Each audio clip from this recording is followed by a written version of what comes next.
o presidente do partido para que possa fazer o seu discurso de abertura, ou abrir a sessão. Uma salva de palmas para o presidente do partido.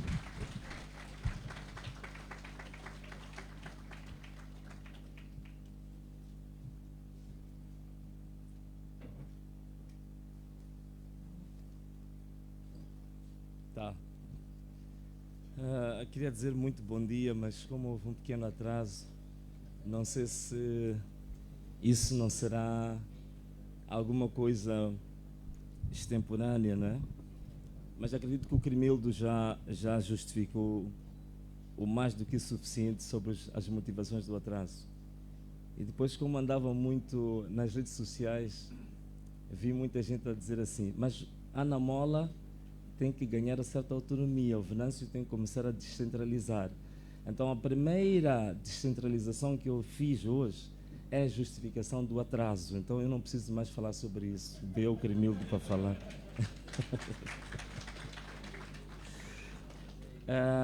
Segundo, queria agradecer profundamente, dizer que estou verdadeiramente emocionado hoje. De fato, o nosso partido só tem praticamente um mês e nós já fizemos a primeira reunião da comissão executiva. Normalmente os outros partidos chamam de comissão política, e agora estamos a fazer a nossa primeira reunião do Conselho Nacional, que é a reunião que antecede, digamos, a reunião magna, que é a Convenção Nacional ou Congresso, na terminologia dos outros.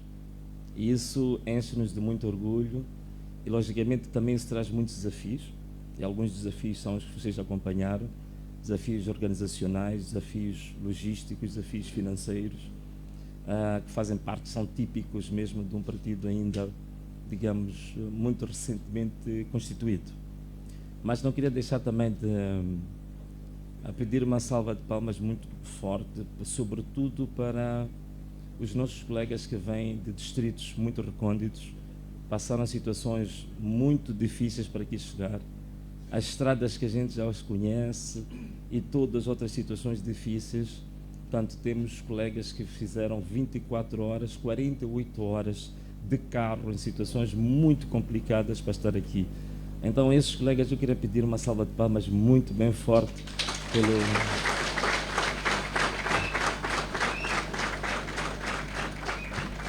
por esse sacrifício que consentiram. Também queria pedir, nós hoje somos produto também de alguns heróis ainda vivos, outros heróis já tombados, e nós trouxemos para aqui, para essa sala, uma mostra das pessoas que sacrificaram as suas vidas, as suas famílias, para que isso fosse possível. Temos ali a nossa mãe, a nossa mana Glória, vou pedir para se levantar, a Glória Nobre, que ficou 6 meses...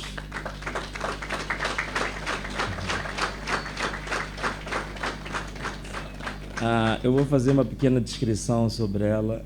Ela foi minha colega durante quase 20 anos, na maior instituição financeira do país.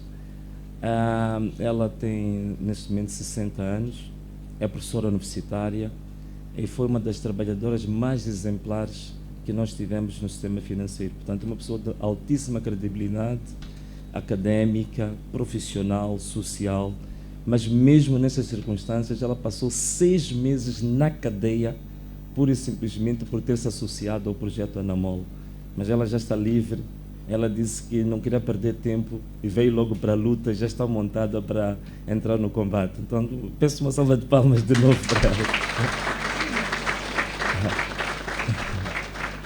Também espero que esteja aqui, pode sentar, Mana Glória. Espero que esteja aqui também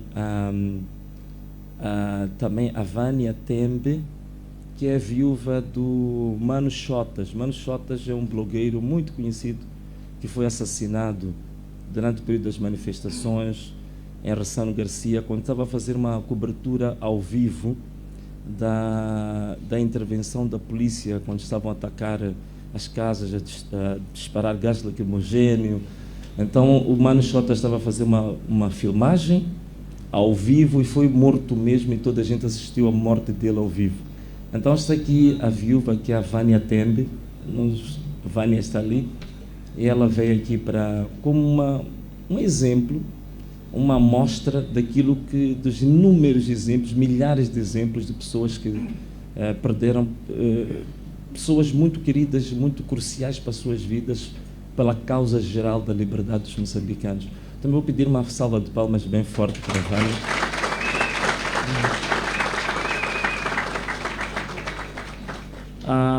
Também nós temos alguém que perdeu a vida, nós consideramos o primeiro herói do projeto Anamola, no dia 19 de outubro de 2024.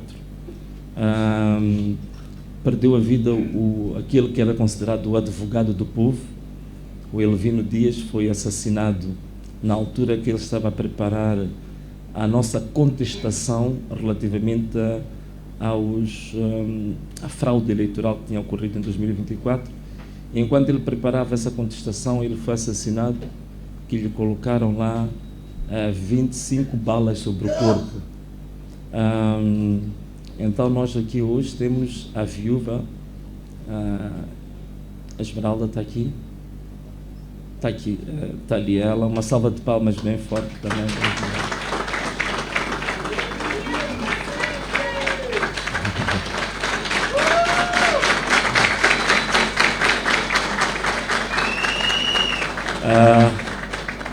Também queria dizer, enquanto a Esmeralda estiver de pé, que nós tínhamos anunciado que vamos ajudar, e eu quero que fique bem claro que vamos ajudar a constituição da Fundação Elvino Dias.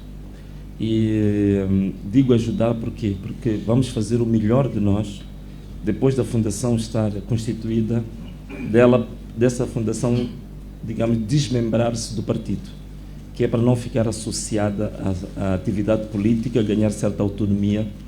E, graças a Deus, dos amigos do Elvino, vários procuradores, não vou os nomear, mas eles estão aqui conosco, podem estar nessa sala.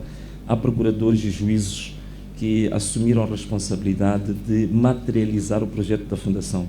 Então nós, o que estamos a fazer apenas a promoção pública da Fundação, mas como ela vai operar no dia a dia, o partido vai se desmembrar para não haver alguma, digamos assim, percepção de que existem intenções políticas ou alguma confluência política com a Fundação. E também reafirmar mais uma vez, em relação às duas irmãs que nós aqui apresentamos, a Vânia, assim como a Esmeralda, o partido Anamola assumiu em público e hoje vai começar o primeiro ato de assumir todas as despesas relativamente aos filhos até o ensino superior. Portanto, esse é um compromisso público.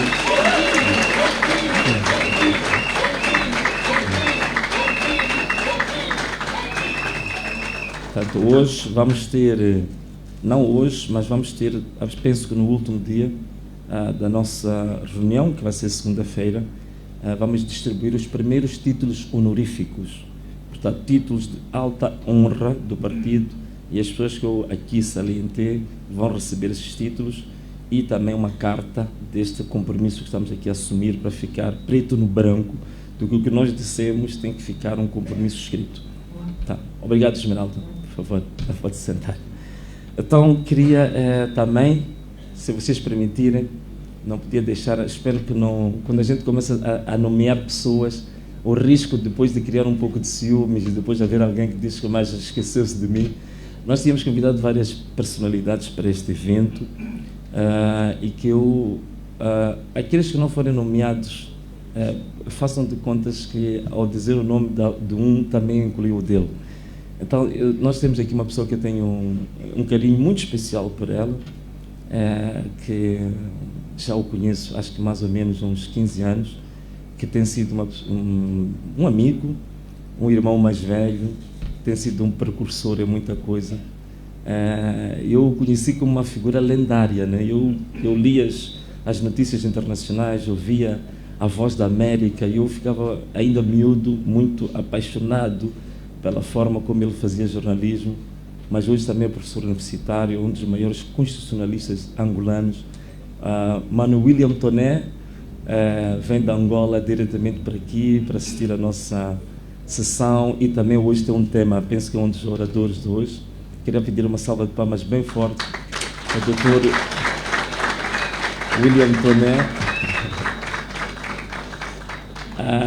Não podia deixar aqui também de salientar uma pessoa que eu já admirava muito, porque eu fui muito apaixonado por literatura e fui muito apaixonado por filosofia, então eu andava a ler quase tudo sobre isso. E então, conheci ela pelos livros em mais ou menos 20 anos e 25 anos depois ela disse uma coisa, disse-me que admirava muito, então fiquei muito satisfeito. Eu fiquei 25 anos a admirar-te, agora você se apresenta como minha admiradora, então isso é fantástico, né? Ana Mafalda Leite, de Portugal, ela é...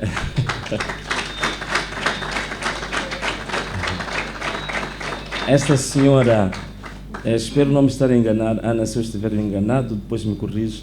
Essa senhora, penso que neste momento é das pessoas com melhor conhecimento, a maior especialista em literaturas africanas de língua portuguesa, sobretudo na parte da análise literária, dos estudos literários, e tem muitos livros publicados sobre essas matérias. Quando fui a Portugal, ela deu-me uma mala de alguns livros, que confesso que ainda sou limitado deles, ando muito ocupado, mas é uma das maiores especialistas em literaturas africanas de língua portuguesa. Também queria salientar aqui a presença do secretário político do embaixador da Noruega, que está aqui presente. Espero não me estar enganando, secretário político, não é? Do embaixador da Noruega, que está aqui presente. Ele diz que prefere não se levantar, diz que quer ficar discreto, mas podem bater palmas para ele.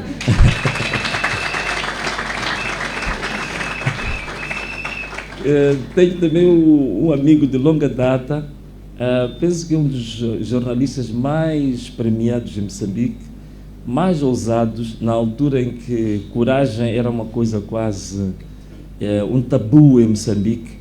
Ele já escrevia sobre matérias muito delicadas, sobre corrupção, tráfico de drogas, tráfico de armas, questões muito perigosas. Estou a falar dos tempos em que o Carlos Cardoso foi assassinado exatamente por falar dessas matérias. Já havia um jovem que tinha prémios internacionais e nacionais a falar sobre as mesmas coisas. E eu queria uma salva de palmas também para Luís Nhachote.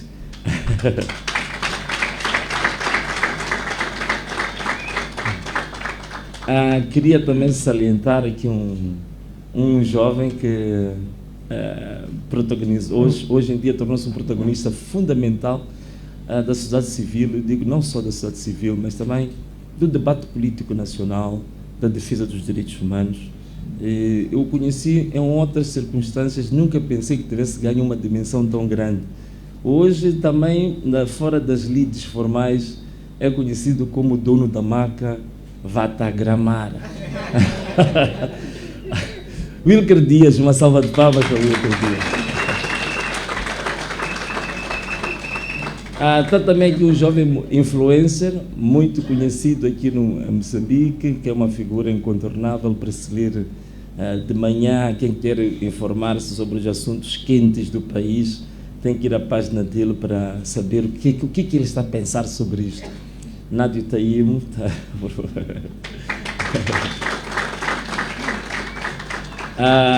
Agora, tem um senhor que é quase o dono de todas as coisas, do ponto de vista intelectual.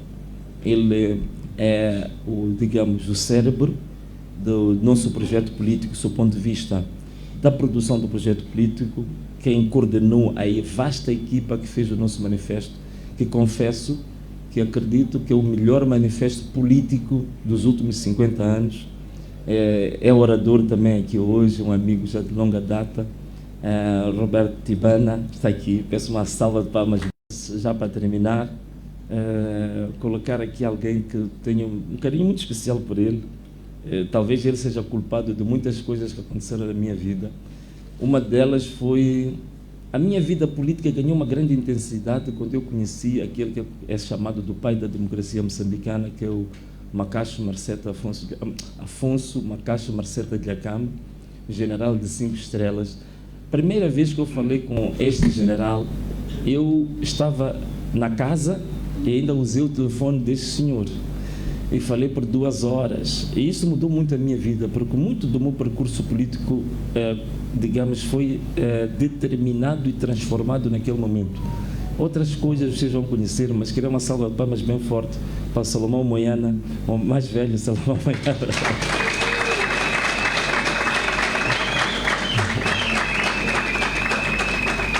Bom, tem também aqui nesta sala muitas pessoas, muitos influenciadores digitais, pessoas muito importantes na sociedade, são muitos aqui nessa sala, para não nomeá-los, mas vou pedir também a todas essas figuras que têm contribuído bastante para a democracia, para o debate político nacional. Também uma salva de palmas para eles, que eu não os nomeei, né? Então, mas a maior salva de palmas de todas é para a pessoa que tem tratado do meu cabelo, Francelina Mondlane. Mas não estou a desvalorizar, só estou a ver uma feminista ali a dizer isso. Então, quer reduzir aquela senhora sobre tratar o cabelo.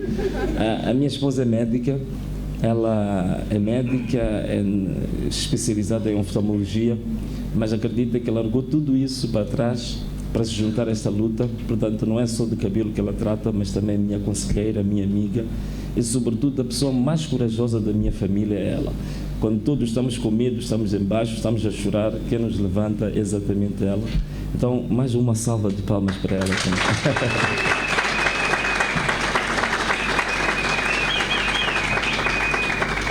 Ok, nós vamos ter também hoje alguns oradores que vão estar virtualmente.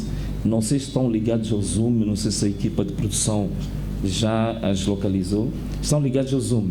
Portanto, tenho uma amiga que eu vou aproveitar de desvendar isso. Espero que ela não se sinta mal com este assunto.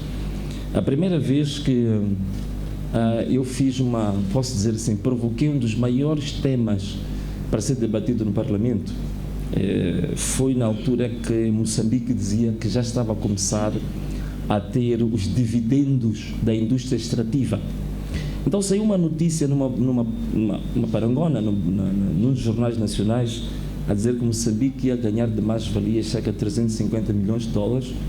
Acho que era uma operação entre a Eni e a ExxonMobil na altura, venda de ações ou alguma coisa assim parecida. E toda a gente batia palmas e eu fui ter com essa senhora. Ela trabalhava na altura numa organização da sociedade civil muito conhecida e eu dizia que tinha desconfiança que aquele número não estava certo. E ela trabalhava muito na indústria extrativa. Então ficamos 2 dias ali, pegamos a lei, pegamos aquela fórmula do cálculo das mais-valias, ficámos a trabalhar juntos e depois descobrimos que o país, afinal de contas, devia ter recebido 850 milhões de dólares e não 350 milhões de dólares. Então ela é que me ajudou a fazer essa descoberta. Eu corri para o Parlamento todo satisfeito a dizer que uma grande descoberta que fizemos. Vocês lembram-se daquela passagem do Arquímedes, né? O Arquímedes, né? Do Eureka, portanto, aquela questão dos fluidos e tudo mais. O homem que até levantou nu, começou a correr pela cidade e disse que descobriu. Então, eu estava mais ou menos assim, como o Arquímedes. Então, todo satisfeito porque tínhamos feito uma grande descoberta e quem me tinha ajudado a fazer esse cálculo é uma senhora que vai ser oradora hoje, virtualmente, e espero que possam colocar, chama-se Fátima Mimbir. Não sei se a imagem dela conseguem apanhar no Zoom, se calhar não. Mas se não encontram, mas a salva de palmas pode ser. Porque...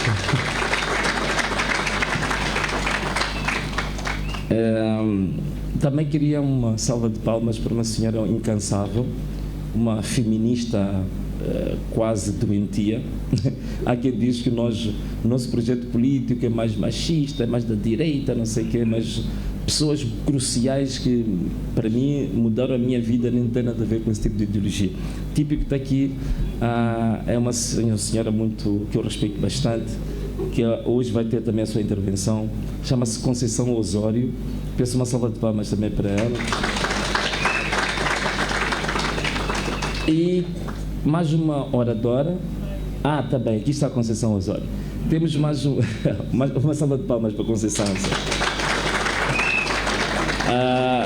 Temos hoje também como oradora uma senhora, espero não me estar a enganar com esta análise, mas eu acredito que deve ser uma das maiores especialistas em estudos africanos, sobretudo a questão da história política africana moderna, com maior enfoque para os países de língua portuguesa. Ela é angolana, portuguesa, não é? Um bocadinho a mistura. Chama-se Paula Cristina Roque. Não sei se conseguiram. Aqui está ela. Tá, essa. Então, era esta. Agora, eu também queria fazer um agradecimento muito especial. Espero que aquela menina que está ali não fique zangada comigo, porque há um conjunto de médicos que se juntaram para solidarizar-se comigo e também para se solidarizarem com pessoas que eram, digamos assim, pessoas que foram feridas durante o período das manifestações e que eram rejeitadas no Sistema Nacional de Saúde. Então esses médicos juntaram-se para ajudar essas pessoas, do espírito humanista. Então a representante desses médicos está aqui, mas eles como andam ocultos, se eu disser quem é, então a seguir o Císio Cernic vai começar a fazer convites para um café para ela. Então vou evitar nomear aqui a ela pessoalmente, mas uma salva de palmas bem fortes para a Associação Médica.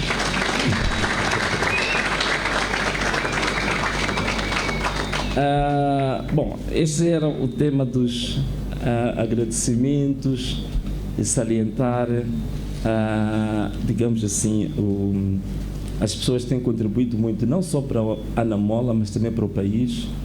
Mas também foi para mim foi um grande truque, né? Como não tinha muita coisa a discursar, disse, bom, já que tenho mais ou menos 5 minutos, se eu começar a salientar as pessoas, agradecer a isto, agradecer aquilo, o tempo termina, depois digo, por causa do tempo, tenho que me sentar, então já não preciso fazer nenhum discurso, então safo-me assim, não é? Mas ok, olha, o que eu posso dizer relativamente ao Conselho Nacional? Bem, primeiro queria em linhas muito gerais, não vou vos fazer para perder muito tempo. Quem quiser explorar um bocado a visão, o projeto político, económico, social da Anamola, eu vi ali que reproduziram os livros do nosso manifesto eleitoral. Como o professor Tibana dizia, aquilo não era um manifesto, era um programa de governação. É por isso que, apesar de ter ocorrido o processo eleitoral, ele continua, digamos assim, atual, porque não foi apenas para uma candidatura presidencial, mas foi um projeto, a visão de um programa de governação para os próximos 10, 15 anos do país.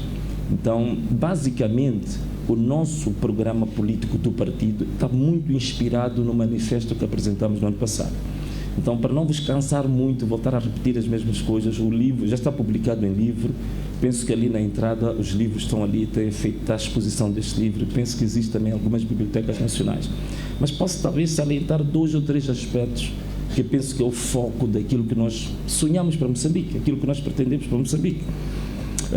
A primeira coisa é, nós nos identificamos, antes de começarmos a falar de um programa de governação ou um programa político e tocar nos aspectos técnicos da economia, da sociedade, da educação, do turismo, da agricultura, nós achamos que era importante nós definirmos que valores é que nós temos. Porque a nossa crença é de que você nunca pode fazer nenhuma política pública ser bem-sucedida se você, como ser humano, os teus valores como pessoa, como cidadão, forem divergentes da política pública que você defende. Então, isto é uma das razões que, por que razão? Essa é uma das razões, passa a repetição, essa é uma das razões que nós temos ciclicamente em Moçambique, por exemplo, planos de ação de combate à corrupção, planos de ação de combate ao tráfico, mas você vê os números da corrupção, do crime a crescerem. Por quê? Apesar de haver muito investimento, né, normalmente, é por isso que nós também pedimos aqui, agradecemos muito a presença do embaixador da Noruega. Por quê? Porque também acreditamos que depois desta sessão eles vão ver qual é que é a linha de financiamento que existe na Noruega para nós. Então, então, quer dizer, para além dos financiamentos que normalmente estão associados a estes programas, né, sempre vem com uma componente financeira, uma componente logística, não sei o quê, que sempre vai crescendo, mas nós notamos que, de forma inversamente proporcional, os números do crime também crescem e a qualidade do crime também cresce, não é? Por que isto acontece? Acontece por uma razão simples, é que quem está a apresentar o programa, ou o plano de ação, o plano estratégico de combate à corrupção, ele próprio é o mais corrupto entre os corruptos. Então é impossível combater a corrupção com o corrupto. Não é possível combater o roubo com o roubo.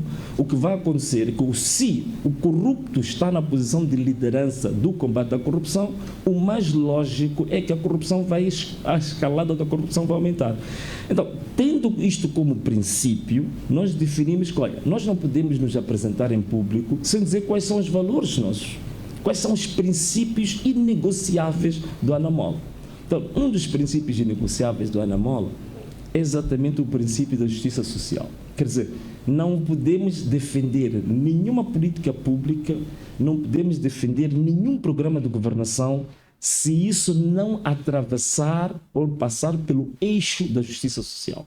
Portanto, se isto não servir para os outros, não servir para a comunidade, então não vai servir para ninguém. Portanto, isto é fundamental para nós, é um dos valores fundamentais da nossa luta. Outra questão também para nós é a questão da ética política, a integridade. Nós definimos isto como um valor central da Anamola. Se você não é íntegro, você não vai cumprir nem com a sua palavra, você não vai cumprir com nenhuma promessa, nem eleitoral, nem qualquer outra que você fizer. Então, essas duas são mais ou menos 8 valores que nós temos de princípios, mas eu salientei aqui 2, que achei fundamental, que é a justiça social e a questão da integridade, ou então ética política. Isto é fundamental. Portanto, todos nós estamos aqui, queremos nos apresentar à sociedade com base nestes valores. Depois destes valores é que nós podemos começar a falar de algumas questões técnicas, concretas. E uma delas é o que aqui acabei de dizer, que tem a ver com boa governação. Para haver boa governação, um dos elementos fundamentais é um combate firme, cerrado, inegociável à corrupção.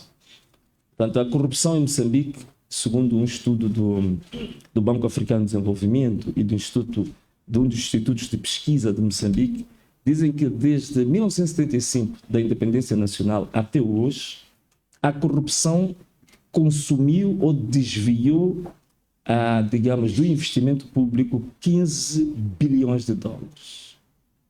15 bilhões de dólares.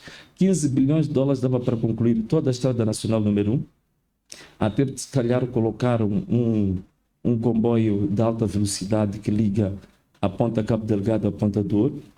Dava para fazer uma série de diques, pontes, estradas, regadios, escolas, hospitais e por aí fora. Mas isso tudo foi consumido pela corrupção. Portanto, é um assunto sério. Então, se nós não realmente temos um posicionamento muito firme em relação à corrupção, tudo que a gente for a prometer, tudo que nós formos a desenhar para o país, já está, digamos, prejudicado. Outro aspecto extremamente importante, crucial, estou a tocar alguns aspectos pontuais, despartidarização do Estado. Isto é fundamental, não é? Há vários termos, né? Eu lembro-me, já estive numa outra formação política, como não queríamos usar o termo despartidarização, porque achávamos que estava um pouco gasto, então nós usamos o termo apartidarização, mas acaba dando a mesma coisa. Na verdade é retirar influências, a promiscuidade do partido que está a governar ou outros nas instituições públicas. Aquilo que os brasileiros tiveram um termo que eu gostei bastante, achei muito interessante a forma como o Brasil chama isto. Eles dizem que eles querem construir um Estado impessoal, quer dizer, um Estado que não olha para a pessoa, para o partido, quem é e deixa de crer. E fizeram um documento, um calhamaço, para garantir o Estado impessoal, que é uma coisa impressionante. Eu penso que podia ser um bom exemplo de estudo para nós, de como é que nós operacionalizamos esse termo de despartidarizar um Estado ou apartidarizar um Estado. Tornar um Estado neutral, né? Um Estado neutro perante a sociedade, perante as pessoas. Isto é fundamental para nós. Outra questão essencialíssima o nosso presidente do Conselho Jurisdicional, ele disse assim, anda-se a falar muito aí de reforma do Estado, nós também no Parlamento não, nós no nosso manifesto colocamos muitos pilares sobre a reforma do Estado, temos, não sei, cerca de 7 ou 8, 9, 10 pontos. Ele disse que, olha, eu resumiria tudo isto num único ponto. Então nós perguntamos a ele, mas qual é esse ponto? Ele disse, a única reforma que uma vez feita afeta todos os outros setores, diz que é a reforma da justiça. Não, se a justiça for imparcial, autônoma, independente, objetiva, afeta tudo. Afeta a economia, afeta a sociedade, afeta a cultura, afeta o Estado, afeta tudo. Então, de fato, acabamos por essa via dar um enfoque muito grande na questão da reforma da justiça. E uma das questões da reforma da justiça que nós queremos focalizar é a questão do dinheiro. Porque hoje em dia, a supremacia que existe do governo sobre o sistema de justiça é por causa do orçamento. Portanto, o governo controla o orçamento do sistema de justiça. Então, o sistema de justiça não pode, os tribunais não podem funcionar como verdadeiramente um órgão de soberania, porque existe quem lhes controla o dinheiro. Então, o nosso grande enfoque hoje é a questão da autonomia financeira do sistema de justiça. A execução orçamental do sistema de justiça tem que ser profundamente, totalmente, absolutamente autônomo. Não pode acontecer o que hoje é feito. Há um orçamento do Estado que é aprovado e depois o valor que é para o órgão de soberania, que são os tribunais, e para o órgão de soberania, que é o Parlamento, a execução é feita a partir do Ministério das Finanças. Portanto, o Parlamento, quando quer dinheiro para pedir aos deputados para fiscalizar a ação do governo, pede ao próprio governo dinheiro para fiscalizar o governo. Então, às vezes, o governo diz que não tem cabimento orçamental para o Parlamento não fiscalizar o governo. Isto é um absurdo. Isto não pode acontecer. Então, a autonomia financeira para a justiça, isto é fundamental, é a execução orçamental de justiça.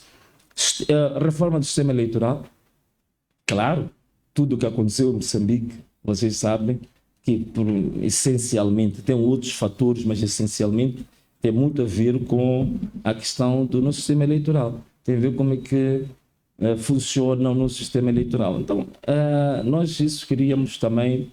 Há várias ideias que não vale a pena aqui estar a levantar, que é um campo muito vasto, muito complexo, mas uma das questões que nós já identificamos, mediante a experiência que nós tivemos, temos que trabalhar um bocadinho na questão do apuramento. Como é que se faz o apuramento? Porque quando há votação, aquele dia em que se vota, normalmente a margem de erro não é mais do que 10%, 15%, mesmo com enchimento. Né? Pode encher como quiser, mas a margem anda para isso, é que 10%, a 15%.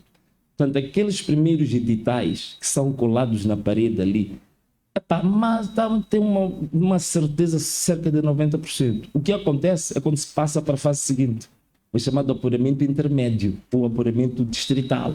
Aí que começam as baralhadas. E depois, até o anúncio dos resultados definitivos, às vezes são 3 meses depois. Então, o primeiro resultado e o último, aquilo é 880. Né? É a diferença da noite para o dia. Então, a nossa grande questão aqui é termos que criar um consenso nacional em que permita que o apuramento seja conhecido primeiro online,